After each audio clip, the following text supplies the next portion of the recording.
क्या आप जानते हैं कि अंतरिक्ष पूरी तरह से शांत नहीं है? कुछ जगह ऐसी हैं जहां ध्वनि तरंगें यात्रा कर सकती हैं, हालांकि बहुत धीमी गति से। उदाहरण के लिए शुक्र और बृहस्पति जैसे ग्रहों के घने वायुमंडल ध्वनि तरंगों को ले जा सकते हैं। वैज्ञानिकों ने तो बृहस्पति पर बिजली के तूफानों की आवाजें भी रिकॉर्ड की हैं। ये आवाजें अजीब और अलौकिक हैं, जो हमें इन गैस दिग्गजों के गतिशील और हिंसक स्वभाव की एक झलक देती हैं। अंतरिक्ष का एक और दिलचस्प पहलू है स्पेस रोर। 2006 में नासा के आर्केड इंस्ट्रूमेंट ने एक रहस्यमय रेडियो सिग्नल डिटेक्ट किया, जो उम्मीद से 6 गुना ज्यादा तेज था।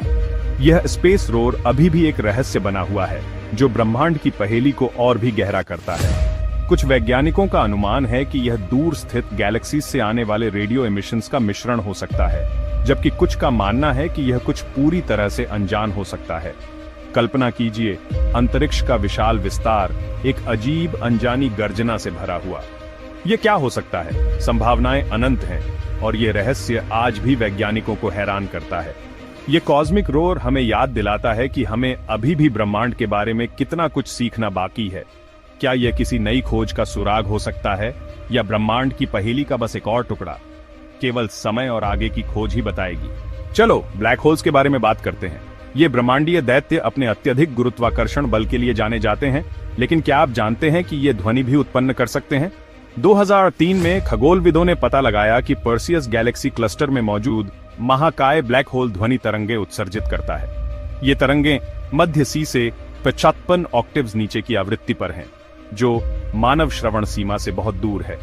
इन तरंगों को श्रव्य ध्वनियों में परिवर्तित करके वैज्ञानिकों ने हमें ब्लैक होल को सुनने का एक तरीका दिया है। अंतरिक्ष की गहराइयों की कल्पना कीजिए, जहां प्रकाश भी नहीं बच सकता, फिर भी एक धीमी भयानक गूंज ब्रह्मांड में कंपन करती है। यह खोज न केवल ब्लैक होल के बारे में हमारी समझ में एक नया आयाम जोड़ती है, बल्कि ब्रह्मांड के संगीत को भी समृद्ध करती है। ध्वनि तरंगें तीव्र गुरुत्वाकर्षण बलों के कारण होती हैं, जो ब्लैक होल के आसपास की गर्म गैस में तरंगे पैदा करती हैं। ये तरंगें बाहर की ओर जाती हैं, ठीक उसी तरह जैसे पानी में पत्थर गिराने पर लहरें बनती हैं। यह हमें ब्लैक होल की प्रकृति के बारे में क्या बताता है?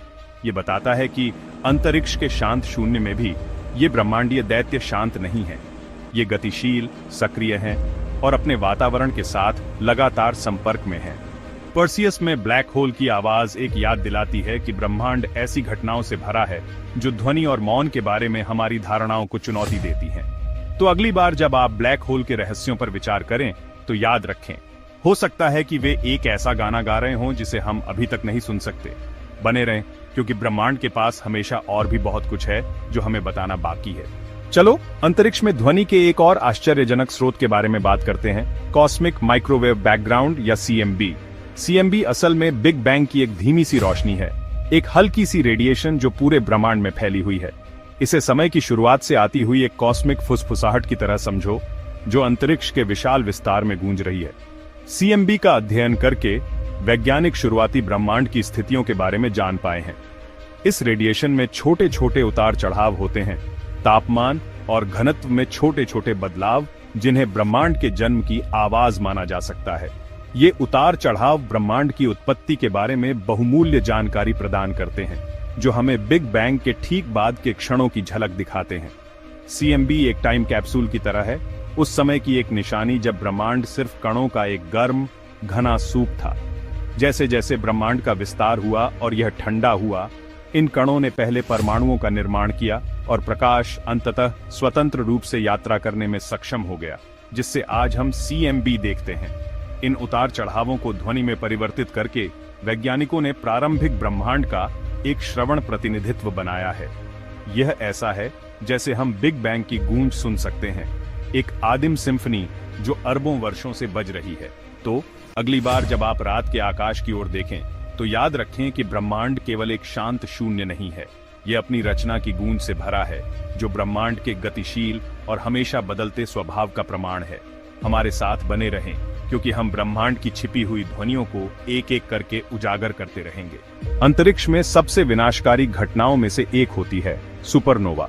जब एक बहुत बड़ा तारा फटता है, तो बहुत सारी ऊर्जा निकलती है, जिससे शॉक वेव्स बनती हैं, जो अंतरिक्ष में ट्रैवल करती है। ये शॉक वेव्स आसपास की गैस को कंप्रेस और गर्म कर सकती हैं, जिससे एक्स रेज और दूसरे रेडिएशन पैदा होते हैं। हम इन एक्सप्लोजन्स को सुन नहीं सकते, लेकिन हम उनके इफेक्ट्स देख सकते हैं और उनके रेमनेंट्स का स्टडी कर सकते हैं। सोचो, एक तारा हमारे सूरज से कई गुना बड़ा अपनी लाइफ के एंड पर पहुंच रहा है। ये अपने ही ग्रेविटी के नीचे कोलैप्स हो जाता है, जिससे इतना पावरफुल एक्सप्लोजन होता है कि यह थोड़े समय के लिए पूरी गैलेक्सी से भी ज्यादा चमकदार हो जाता है। यह कैटेक्लिज्मिक इवेंट, जिसे सुपरनोवा कहते हैं, शॉक वेव्स को पूरे कॉस्मोस में भेजता है, जो इसके आसपास के स्पेस के फैब्रिक को बदल देता है। ये शॉक वेव्स आसपास के गैस और डस्ट को कंप्रेस करती हैं, जिससे बहुत गर्मी और एनर्जी वाले रीजन्स बनते हैं। जैसे जैसे शॉक वेव्स बाहर की ओर जाती हैं, वे कई तरह के रेडिएशन जनरेट करती हैं, जिनमें एक्स रेज और गैमा रेज भी शामिल हैं। हालांकि हम एक्सप्लोजन की आवाज नहीं सुन सकते, लेकिन ये वेव्स यूनिवर्स पर एक लास्टिंग इम्पैक्ट छोड़ती हैं। साइंटिस्ट्स सुपरनोवा के रेमनेंट्स का स्टडी करने के लिए टेलीस्कोप्स और दूसरे इंस्ट्रूमेंट्स का यूज करते हैं। लाइट और रेडिएशन का एनालिसिस करके वे स्टार के कॉम्पोजिशन, एक्सप्लोजन के दौरान लगने वाले फोर्सेज और आसपास के स्पेस पर पड़ने वाले इम्पैक्ट के बारे में जान सकते हैं। ये रेमनेंट्स अक्सर ब्यूटीफुल नेबुले के रूप में डिस्ट्रक्शन और क्रिएशन की कहानी बताते हैं, जहां एक स्टार की डेथ से नए स्टार्स और प्लैनेट्स का बर्थ हो सकता है। असल में सुपरनोवा यूनिवर्स के रिसाइकल करने का तरीका है। इन स्टेलर एक्सप्लोजन्स में बने एलिमेंट्स पूरे स्पेस में फैल जाते हैं, नए स्टार सिस्टम्स को सीड करते हैं और यहां तक कि अर्थ जैसे प्लैनेट्स के फॉर्मेशन में भी कंट्रीब्यूट करते हैं। तो भले ही हम सुपरनोवा की थंडर नहीं सुन सकते, लेकिन इसकी लेगेसी पूरे कॉस्मोस में रेजोनेट करती है, यूनिवर्स को शेप देती है, जैसा कि हम जानते हैं। बने रहिए, जैसे जैसे हम स्पेस के हिडन साउंड्स और साइलेंट इकोज एक्सप्लोर करते रहेंगे, कॉस्मोस के मिस्ट्रीज को रिवील करते रहेंगे, एक डिस्कवरी एट अ टाइम। कभी सोचा है कि दूसरे ग्रहों की आवाजें कैसी होंगी? वैसे तो अंतरिक्ष खामोश है, लेकिन दूसरे ग्रहों के वातावरण में ध्वनि तरंगें चल सकती हैं। जैसे मंगल ग्रह के पतले वातावरण में ध्वनि जा सकती है, लेकिन यह पृथ्वी की तुलना में बहुत धीमी और कम पिच वाली होगी। नासा के परसिवरेंस रोवर ने तो मंगल की हवाओं की आवाजें भी रिकॉर्ड की हैं, जिससे हमें लाल ग्रह का एक अनोखा श्रवण अनुभव मिलता है। कल्पना कीजिए कि आप मंगल ग्रह पर खड़े हैं और उसके पतले वातावरण की हल्की हवा को महसूस कर रहे हैं। हवा की आवाज एक धीमी सी फुसफुसाहट जैसी होगी, मानो पृथ्वी की कोई दूर की याद। मंगल की ये हवाएं हमें एक अलग दुनिया की झलक देती हैं, जिससे हम करोड़ों मील दूर एक ग्रह से जुड़ पाते हैं। लेकिन मंगल ही एकमात्र ऐसा ग्रह नहीं है जिसका वातावरण ध्वनि ले जा सकता है। शुक्र ग्रह पर घने वातावरण से एक बहुत ही अलग अनुभव होगा। सल्फ्यूरिक एसिड और कार्बन डाइऑक्साइड के घने बादलों से आवाजें ज्यादा तेज और विकृत होंगी। शुक्र पर एक साधारण सी बिजली की गड़गड़ाहट एक जोरदार दहाड़ जैसी होगी, जो दमनकारी वातावरण में गूंजती रहेगी। बृहस्पति और शनि जैसे गैस दिग्गजों के भी अपने अनोखे साउंडस्केप हैं। अशांत तूफान और घूमती हुई गैसें कम आवृत्ति की गड़गड़ाहट और भयानक चीखों की एक सिम्फनी बनाती हैं, मानो अंतरिक्ष की विशालता में एक ब्रह्मांडीय ऑर्केस्ट्रा बज रहा हो। ये आवाजें, हालांकि अपरिचित और अलौकिक हैं, हमें याद दिलाती हैं कि ब्रह्मांड अजूबों से भरा है, जिनकी खोज की जानी बाकी है। दूसरे ग्रहों के वातावरण की फुसफुसाहट सुनकर हम अपने सौर मंडल के विविध और गतिशील स्वरूप को बेहतर ढंग से समझ सकते हैं। भले ही अंतरिक्ष खामोश हो, लेकिन उसके अंदर के ग्रह ध्वनि से जीवंत हैं। हर एक की अपनी अनोखी आवाज है। जैसे जैसे हम इन दूर की दुनियाओं की खोज और अध्ययन करते रहेंगे, कौन जाने हमें और कौन से ध्वनि रहस्य मिलेंगे। बने रहें, क्योंकि हम ब्रह्मांड के रहस्यों में और गहराई से उतरेंगे और अंतरिक्ष की छिपी हुई आवाजों और खामोश गूंज को उजागर करेंगे। आवाज के अलावा स्पेस इलेक्ट्रोमैग्नेटिक वेव्स से भरा हुआ है, जिन्हें साउंड में बदला जा सकता है। रेडियो टेलीस्कोप्स इन वेव्स को कैप्चर करते हैं और उन्हें ऑडियो सिग्नल्स में ट्रांसलेट करते हैं, जिससे हम यूनिवर्स को सुन सकते हैं। पल्सर्स की रिदमिक पल्सेस से लेकर क्वाज़ार्स के कैओटिक सिग्नल्स तक, ये साउंड्स कॉस्मोस को एक्सप्लोर करने का एक यूनिक तरीका देते हैं। सोचो, कॉस्मोस को एक रेडियो स्टेशन की तरह ट्यून कर रहे हो। हर सिग्नल एक अलग नोट है, एक एंडलेस सिम्फनी में। पल्सर्स, जैसे कि कॉस्मिक लाइट हाउसेस की तरह हैं, जो रिदमिक पल्सेस एमिट करते हैं, जो एक स्टेडी बीट जैसी साउंड क्रिएट करती हैं। ये न्यूट्रॉन स्टार्स इनक्रेडिबल स्पीड्स पर स्पिन करते हैं और उनके इलेक्ट्रोमैग्नेटिक इमिशंस इतने रेगुलर होते हैं कि उनका यूज टाइम कीप करने के लिए किया जा सकता है, एक सेलेस्टियल मेट्रोनोम की तरह। फिर आते हैं क्वाज़ार्स, यूनिवर्स की सबसे एनर्जेटिक और डिस्टेंट ऑब्जेक्ट्स में से कुछ। ये एक्टिव गैलेक्टिक न्यूक्लियर कैओटिक और इंटेंस सिग्नल्स इमिट करते हैं, पल्सर्स के रिदमिक पल्सेस से बिल्कुल अलग। क्वाज़ार्स को सुनना एक एंशिएंट कॉस्मिक इंजन के रोअर को सुनने जैसा है, यूनिवर्स में चल रही पावरफुल फोर्सेस की याद दिलाता है। रेडियो टेलीस्कोप्स, जैसे कि फेमस अरेसीबो ऑब्जर्वेटरी, इन इलेक्ट्रोमैग्नेटिक वेव्स को कैप्चर करने में इंस्ट्रूमेंटल रहे हैं। इन वेव्स को ऑडियो सिग्नल्स में कन्वर्ट करके साइंटिस्ट यूनिवर्स को एक एंटायरली न्यू वे में स्टडी कर सकते हैं। ये साउंड्स, हालांकि ह्यूमन ईयर को उनके ओरिजिनल फॉर्म में ऑडिबल नहीं होते, स्पेस की हिडन सिम्फनी की एक फैसिनेटिंग ग्लिम्प्स देते हैं। अगली बार जब आप नाइट स्काई को देखें, याद रखें कि यह सिर्फ एक विजुअल स्पेक्टिकल नहीं है, ये एक वास्ट साइलेंट कॉन्सर्ट भी है जिसे सुना जाना बाकी है। यूनिवर्स हिडन मेलोडीज और रिदम्स से भरा है, हर एक हमारे एग्जिस्टेंस को शेप करने वाली कॉस्मिक फोर्सेस की कहानी बताता है। बने रहें, जैसे जैसे हम कॉस्मोस के मिस्ट्रीज को एक्सप्लोर करते रहेंगे, स्पेस के हिडन साउंड्स और साइलेंट इकोस को रिवील करते हुए। आखिर में चलो सोनिफिकेशन के बारे में जानते हैं। साइंटिस्ट डेटा को साउंड में बदलने के लिए सोनिफिकेशन यूज करते हैं, जिससे उसे एनालाइज और इंटरप्रेट करना इजी हो जाता है। जैसे स्पेस मिशंस का डेटा, प्लैनेट्स की मूवमेंट्स या स्टार की ब्राइटनेस में चेंजेस म्यूजिकल कंपोजिशंस में बदला जा सकता है। ये टेक्निक न केवल साइंटिफिक रिसर्च में हेल्प करता है, बल्कि यूनिवर्स को एक्सपीरियंस करने का एक ब्यूटीफुल और इमर्सिव तरीका भी क्रिएट करता है। सोचो, किसी दूर गैलेक्सी की मेलोडी या पल्सर के स्पिन की रिदम सुनने का क्या एक्सपीरियंस होगा। हर डेटा पॉइंट एक नोट बन जाता है, हर फ्लक्चुएशन एक बीट, जो कॉस्मिक प्रोपोर्शंस की एक सिम्फनी क्रिएट करता है। सोनिफिकेशन के थ्रू हम यूनिवर्स को ऐसे सुन सकते हैं जो ट्रेडिशनल ऑब्जर्वेशन से अलग है।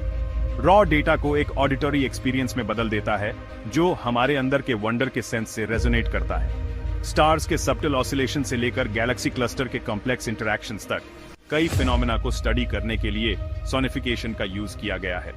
इस डेटा को साउंड में ट्रांसफॉर्म करके साइंटिस्ट्स ऐसे पैटर्न्स और एनोमलीज डिटेक्ट कर सकते हैं जो विजुअल डेटा में ओवरलुक्ड हो सकते हैं। यह एक पावरफुल टूल है जो साइंस और आर्ट के बीच के गैप को ब्रिज करता है, एब्स्ट्रैक्ट को टेंजिबल और डिस्टेंट को इंटीमेट बनाता है।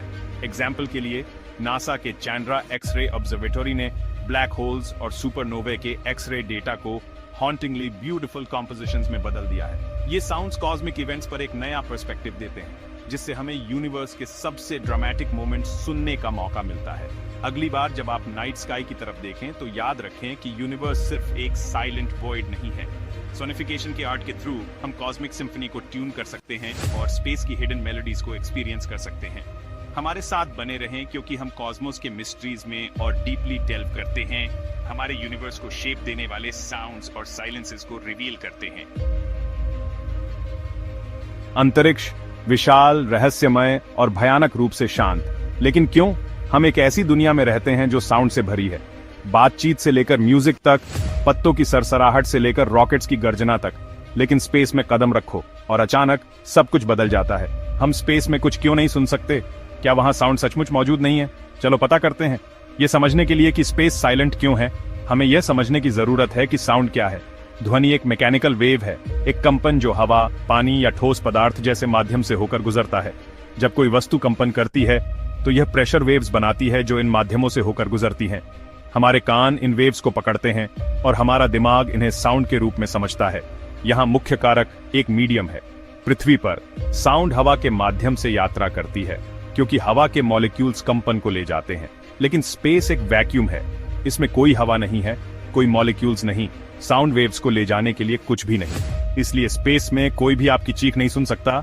सचमुच हॉलीवुड अक्सर हमें बेवकूफ बनाता है। हम एक्सप्लोजन्स और गरजते इंजन से भरी ड्रामेटिक स्पेस बैटल्स देखते हैं। वास्तव में वे एक्सप्लोजन्स पूरी तरह से साइलेंट होंगे। एक एस्ट्रोनॉट स्पेसक्राफ्ट के एक्सप्लोजन को तभी सुन सकता है जब वे शिप के अंदर हों, जहां साउंड को ले जाने के लिए हवा मौजूद हो।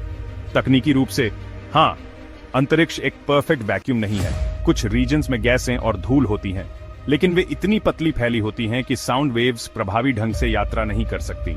हालांकि वैज्ञानिकों ने स्पेशल इंस्ट्रूमेंट्स का उपयोग करके अंतरिक्ष में साउंड वेव्स का पता लगाया है। उदाहरण के लिए नासा ने ब्लैक होल्स और प्लैनेटरी एटमॉस्फेयर से आने वाली भयानक साउंड वेव्स की खोज की, लेकिन ये ऐसी साउंड्स नहीं हैं जिन्हें हम अपने कानों से सुन सकते हैं। इसके बजाय वे फ्रीक्वेंसीज पर मौजूद हैं जो मानव धारणा के लिए बहुत कम हैं और उन्हें ऑडिबल सिग्नल्स में परिवर्तित किया जाना चाहिए।